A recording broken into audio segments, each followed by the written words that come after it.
ما لنا رب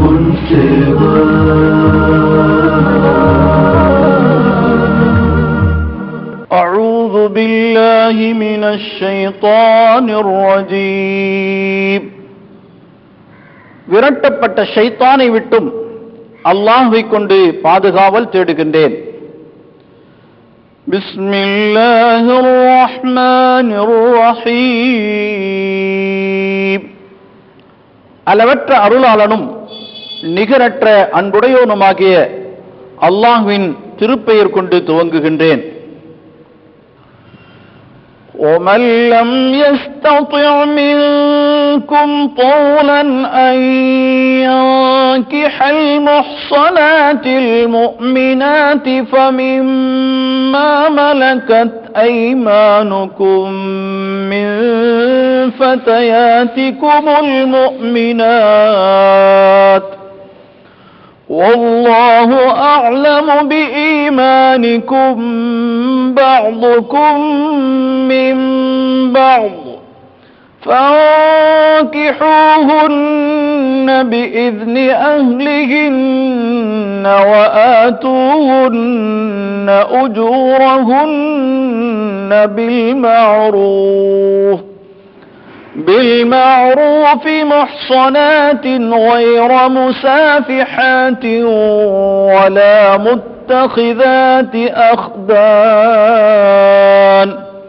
فإذا أحصن فإن أتين بفاحشة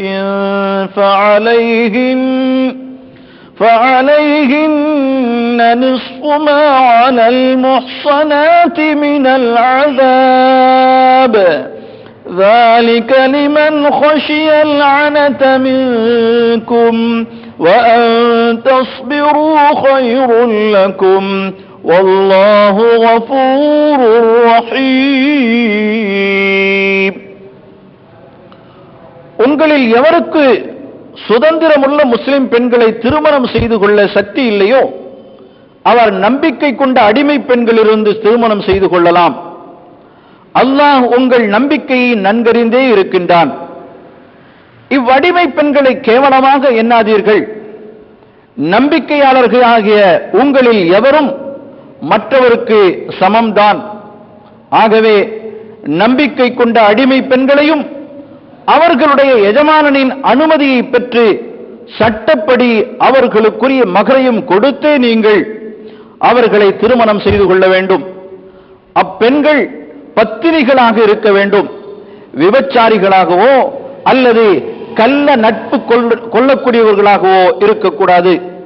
திருமணம் செய்து கொள்ளப்பட்ட அடிமை பெண் விபச்சாரம் செய்துவிட்டால் அவளுக்கு இத்தகைய குற்றம் செய்த அடிமை அல்லாத திருமணமான சுதந்திர பெண்ணுக்கு விதிக்கப்படும் தண்டனையில் பாதி விதிக்கப்படும்.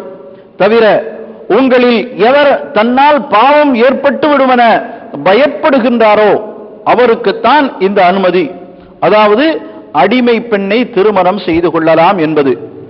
எனினும் நீங்கள் சகித்துக் கொண்டு பொறுத்திருப்பது முடியுமாயின் அதுவே உங்களுக்கு நன்று. அல்லாஹ் மிக்க மன்னிப்பவனும் கிருபையுடையவனுமாக இருக்கின்றான்.